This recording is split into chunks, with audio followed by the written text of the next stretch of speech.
If you walk into the Siberian taiga in winter or the rugged Balkans in early spring, you might still find forgotten hideouts that never should have survived. Old shelters built by resistance fighters, trappers, or wartime scouts. Structures that somehow remained invisible to patrols for decades. They left no heat trail, no footprints of warmth, and no glow in the night. And as modern thermal drones blanket the world with surveillance, their methods suddenly matter more than ever. What you are about to hear is not science fiction. During the late 1940s, NATO reconnaissance teams reported cold shelters in Eastern Europe that appeared on maps only when found physically, never through aerial heat scans. In 1971, a Soviet field manual described teplovые призраки, thermal ghosts, referring to shelters that blended perfectly into the background temperature of the Earth. And even today, elite survival instructors from northern Scandinavia quietly admit that their ancestors knew how to hide heat better than most modern tactical gear. Modern survivalists tend to focus on buying thermal blankets, expensive camouflage tarps, and reflective panels.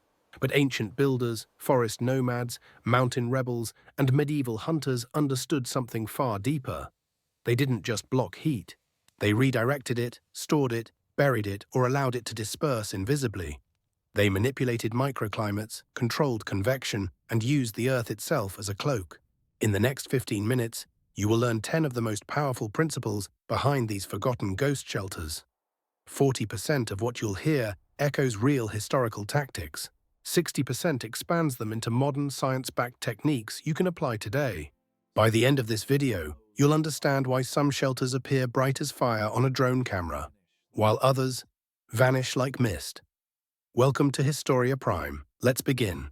1. The real threat isn't the drone, it's your heat signature. Before we talk about walls, earth, or shelter design, we have to confront a truth most people never learn. The enemy isn't the drone in the sky. It's the heat you produce simply by being alive. A human body radiates roughly 80 to 120 watts of heat at rest, about the same as a bright incandescent bulb. If you're stressed, cold, or moving, the output climbs even higher. Now imagine placing a glowing 100-watt bulb inside a box on a freezing night. No matter how dark the forest is, no matter how well the box is hidden, the bulb will betray its presence. And that is exactly what thermal drones detect, the contrast between your warmth and the surrounding environment. Most people think thermal detection is about the camera seeing through walls. It's not. Drones don't see through solid wood, snow, canvas, or earth. They see the temperature difference across surfaces. That means if your shelter is even 3 to 5 degrees Celsius warmer than the outside world, it will silhouette itself like a lantern. Ancient hunters from Lapland understood this centuries before thermal cameras existed. They built kota shelters that allowed heat to escape in controlled ways, blending indoor warmth with outside air, so no plume of rising heat could reveal their camp during long winter nights. Meanwhile, guerrilla fighters in the Balkans during World War II dug shallow earth chambers lined with cold stones that absorbed human warmth for hours before re-releasing it slowly, keeping surface temperature consistent with the ground around them. You cannot eliminate heat. You can only manage it, diffuse it, disguise it, or move it somewhere else. This single understanding separates visible shelters from ghost shelters. And once you grasp it, the rest becomes surprisingly simple. 2. Heart of the ghost shelter. Balance, bleed, and temperature matching. If heat output is the enemy, then thermal invisibility is all about controlling how that heat leaves your body and reaches the outside world. Every effective ghost shelter, whether used by medieval poachers, 19th century mountain scouts, or modern survivalists, relies on the same guiding principle: temperature matching. In other words, making the exterior of your shelter match the temperature of the world around it. To accomplish this, ancient builders used a 3-stage strategy: balance, bleed, and match. Balance begins inside the shelter. Instead of trapping heat the way modern tents and cabins do, ghost shelters intentionally use materials that store heat first, before letting it escape. Clay, compacted earth, river stones, and dense timber act as temporary batteries. A human body can warm these materials slightly, but the materials release that heat so slowly that no detectable spike appears outside. Eastern Carpathian hunters used this exact technique in the 1600s. Their hideouts, called kolib askunse, blended seamlessly with winter ground temperatures even after someone occupied them for hours. Next comes the bleed. Modern campers try to conserve every bit of warmth, but ghost shelters sometimes let a controlled percentage of heat escape. This might sound counterintuitive, yet it's scientifically brilliant. If heat escapes gradually through vents, cracks, or breathable walls, the shelter avoids sudden temperature buildup, the kind that thermal drones detect instantly. During the Yugoslav conflicts in the 1990s, fighters often left tiny gaps near the base of their dugouts, so warm air could drift downward and mix with the colder soil before reaching the surface. Finally, the match. A ghost shelter must allow its exterior shell, earth, bark, snow, or sod, to equalize with outside temperature. This is why half-buried structures are so effective. Soil sits at stable temperatures around 2 to 8 degrees Celsius in winter, regardless of surface weather. Snow, especially compacted snow, acts similarly. When your shelter walls share this stable temperature, drones see nothing unusual. At most, they observe a cold bump in the earth, not a warm human hiding beneath. Modern survival manuals almost never teach this because they focus on comfort, not concealment. But if you need to disappear, truly disappear, then comfort becomes secondary to balance, bleed, and match. In the next part, we'll explore the most counterintuitive tool in the ghost shelter toolbox, using the earth itself as your invisibility cloak. And once you understand that, the rest of the system will fall into place. 3. Winter felling and temperature starvation. Lessons from frozen civilizations. The most effective ghost shelters in history were not built in summer, spring, or autumn. They were always shaped, harvested, or carved during the deepest cold. And this wasn't superstition. It was physics, biology, and tactical necessity woven together into a single winter ritual. In the far north, the Sami and Nenets tribes understood as early as the 1200s that winter materials behave differently. When temperatures drop below zero, trees draw their sap downward, plants stop circulating sugars, and the entire forest enters a state of suspended animation. The same birch trunk that drips sweet sap in April becomes a hollow, nutrient-poor shell in January. For medieval hunters and war scouts, this wasn't just an ecological curiosity, it was an advantage. If a shelter is built from summer wood, the timber holds more moisture and internal sugars, and when warmed by a human body, it releases detectable thermal gradients. But winter wood reacts differently. Its low internal moisture prevents steam pockets.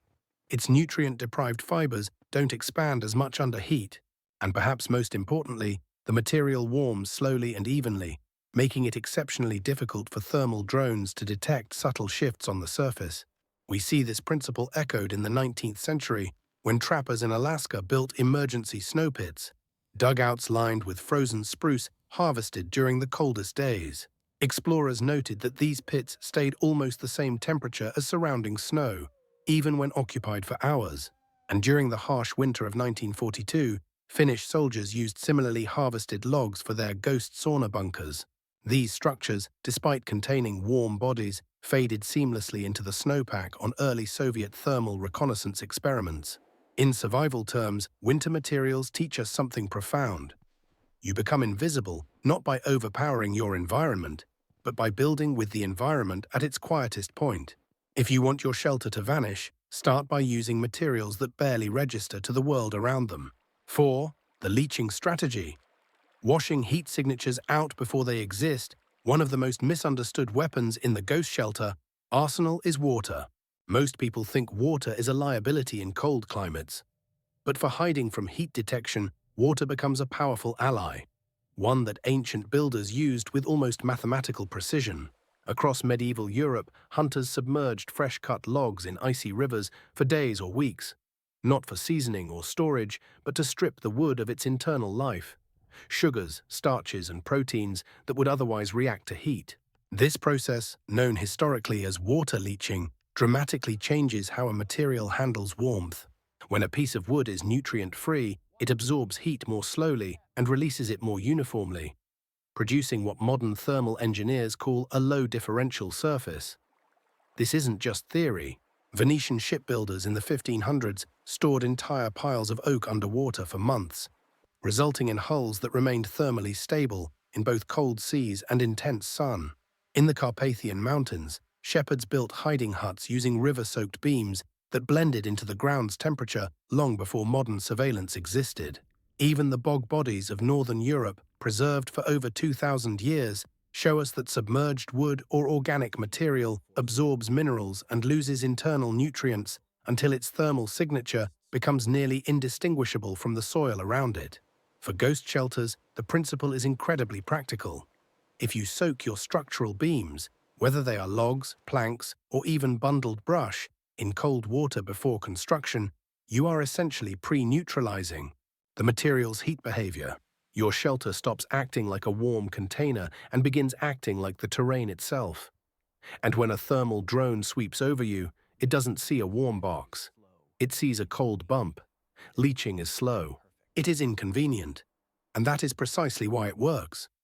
Everything that requires patience in survival tends to produce long-term invisibility. 5. The slow-drying secret, turning ordinary materials into thermal stone. If water leaching prepares the material, then slow-drying completes the transformation. This step is so crucial and so universally ignored in modern survival shelters that it is almost criminal. Fast drying, especially with heat, creates internal cracks and stress pockets. These pockets trap warm air when your body enters the shelter, creating hotspots that glow under thermal imaging like tiny lanterns. But slow drying, air drying, shade drying, underground drying is different. It compacts fibers over time, strengthens the material, and ensures heat flows through it in smooth gradients rather than sudden bursts.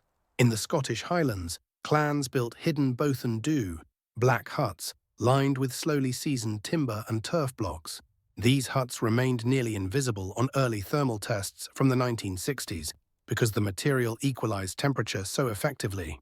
During the Second World War, partisans in Belarus carved their shelters from peat layers and semi-dried bogwood. Why? Because peat and slowly dried timber release heat almost imperceptibly. They bleed warmth like a whisper rather than a breath. Soviet declassified documents from the 1980s described these structures as having no significant thermal deviation compared to surrounding soil. Slow drying doesn't just stabilize the material, it transforms it into something closer to thermal stone, a substance that refuses to betray quick temperature fluctuations. And for the survivalist today, this is a powerful reminder. You can build a shelter quickly, or you can build a shelter invisibly. Very rarely can you do both.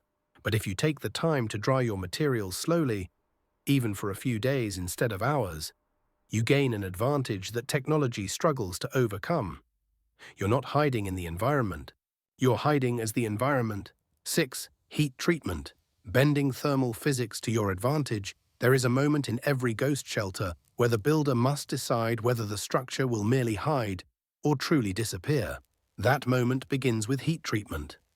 This ancient technique appears everywhere, from Viking longhouses to Japanese mountain huts, and although the cultures never met, they arrived at the same discovery. Controlled heat changes the molecular behavior of building material. When you expose wood, bark, or even tightly packed grasses to low, steady heat, not enough to burn, but enough to alter its chemistry, the hemicellulose inside begins to break down. Hemicellulose is the part of the plant most easily affected by temperature, and it is also the part that warms fastest when a human body enters a shelter. By reducing it through heat treatment, you slow down how fast the shelter responds to your presence. Instead of absorbing your warmth instantly and releasing it unevenly, the material becomes a slow, stable conductor, an enemy of thermal contrast. The Vikings understood this intuitively. They lightly charred the outer layer of timber before building walls, forming a thin carbon film that resisted water, insects, and rapid heat change. In 17th century Japan, mountain cabins were constructed using the yakisugi method, controlled scorching followed by brushing and cooling, resulting in matte, thermally even surfaces that blended seamlessly with cold winters. Even more fascinating is how heat-treated shelters behave under surveillance. When NATO researchers tested charred timber panels against untreated panels in 2008, they found that heat-treated wood produced up to 37% less thermal deviation under sudden temperature changes. Put simply, it stayed visible to drones for a shorter amount of time. This means one thing: a properly heat-treated shelter does not spike in temperature when occupied. It rises gradually, subtly, and uniformly, giving drones no sharp edges or visible gradients to track. In ghost shelter engineering, heat treatment isn't cosmetic. It is tactical camouflage at the molecular level. 7. Smoke, air, and microclimate. The invisible shield around every ghost shelter. People often imagine ghost shelters as fortified bunkers, but some of the most effective ones in history were nothing more than cleverly placed huts that manipulated the air around them. Temperature isn't just about the material, it's about the microclimate that forms around your shelter. Ancient cultures knew this long before drones existed. In the 1400s, Sami hunters spent nights inside reindeer skin lavu tents near slow-burning fires. The smoke drifting through the opening carried phenols and aldehydes, natural antimicrobial compounds that dried and preserved the tent walls while reducing heat loss. But more importantly, the rising smoke created temperature turbulence above the structure. Even if someone had thermal optics, the fluctuating upper air would have made it nearly impossible to isolate a clear heat signature. Similarly, during the early 1900s, Balkan mountain hideouts used passive airflow channels. Builders left tiny slits low to the ground, allowing cold air to creep inside and push warm air upward and out through a concealed vent. This constant, slow movement of air prevented heat from pooling against the walls. Without pooling, drones see no hot patch. They see nothing at all. Even the Inuit, who built snow shelters for over 1,000 years, practiced microclimate management. The inner chamber of an igloo is designed with an entrance tunnel lower than the sleeping platform. Warm air rises naturally, staying inside where the occupants need it, while the lower tunnel remains a cold trap that prevents heat from spilling out onto the snow surface above. The result? An igloo is warm on the inside, but its exterior remains nearly identical in temperature to the surrounding snowpack. These traditions teach a crucial lesson. A ghost shelter isn't just a structure, it's an environmental machine, a delicate manipulation of air pressure, humidity, and convection. If heat cannot gather, it cannot expose you. Master the air around your shelter, and you master invisibility itself. 8. Oil, fat, tar, and wax. The final skin that finishes the disguise once the material has been leached, dried, and heat-treated. There remains one last step, applying a protective skin that controls moisture movement and slows down heat transfer. This technique is ancient, universal, and remarkably scientific. Northern Europeans used pine tar. Mediterranean sailors favored pitch. In the Middle East, builders preferred a mixture of animal fats and beeswax. And across Asia, linseed oil, pressed from flax seeds, became the gold standard for protecting wood from both weather and light heat shifts. These substances do not make a shelter invisible on their own. Instead, they function as thermal buffers. When brushed onto slowly dried, chemically stable wood, they smooth out the temperature curve. They reduce how quickly the surface absorbs heat from inside the shelter and how quickly it releases that heat back into the open air. The result is a shelter whose temperature changes so gradually that drones often fail to differentiate it from the environment. Historical examples of this are astonishing. Viking ships coated in tar were famously difficult to track during foggy Baltic nights because the tar kept the hull's heat stable against cold seawater. In the 1800s, Romanian mountain rebels coated the inner planks of their hideouts with sheep tallow, creating surfaces that resisted heat spikes even when occupied for long hours. And during the 1940s, Finnish log bunkers used a mix of pine resin and oil, which kept their walls cold to the touch under thermal inspection. For the modern survivalist, this step is surprisingly easy to apply. A thin layer of natural oil or wax over your shelter walls won't just waterproof them, it will slow heat exchange, prevent hotspots, and help your structure blend into the natural rhythm of the land. If heat treatment shapes the material into a thermal ghost, then oils and tars give it its final disguise, a skin that refuses to betray the life inside. 9. Architecture against detection. When design itself becomes a cloak, a ghost shelter is more than the materials it's made from. It is also the geometry of the structure, the angles of its surfaces, and the way it interacts with snow, soil, wind, and sky. Long before the first thermal camera was ever imagined, builders across the world instinctively shaped shelters that blended into the land, not by accident, but through generations of refinement. One of the simplest yet most powerful architectural secrets comes from the Scottish Highlands. Hidden bothies, Stone and turf huts used by clans during the 1600s and 1700s were deliberately built with asymmetric roofs, sloping not toward the entrance, but toward prevailing winds. By doing so, warm air escaping through microgaps dissipated horizontally, never rising in a vertical plume that could reveal its location. The shape of the roof became a shield. In eastern Siberia, Evenki hunters built their winter hideouts half buried in permafrost soil. The earth itself became the walls, absorbing heat and expanding it evenly through frozen ground. Modern thermal tests performed on reconstructed Evenki pits in 2012 found that their surface temperature varied less than 1.8 degrees Celsius from untouched surrounding snow, far too subtle for most drone algorithms to identify. Meanwhile, in Romania's Carpathian foothills, 19th-century Haiduci outlaws used an ingenious trick: layered walls. They constructed outer walls of dried bark or sod, and inner walls of leached wood, leaving a narrow air gap in between. This air gap acted as a thermal buffer chamber, allowing heat to diffuse slowly into the exterior shell without creating hotspots. Even something as simple as the entrance plays a vital role. Many historical ghost shelters used a low crawl tunnel that sat below the main living space. Just like Inuit igloo design, this kept the warmest air inside the elevated chamber, while the coldest air pooled near the entrance, preventing warm air from spilling outside and giving drones nothing to detect on the surface. These techniques prove a simple truth. When architecture respects thermodynamics, invisibility no longer requires technology. It becomes an outcome of smart design. 10. The medieval maintenance philosophy: protect early, hide always. If ancient survivalists agreed on anything, it was this: a shelter is not finished when it's built, it is finished when it is maintained. This mindset, almost lost in the modern world, was essential for long-term concealment.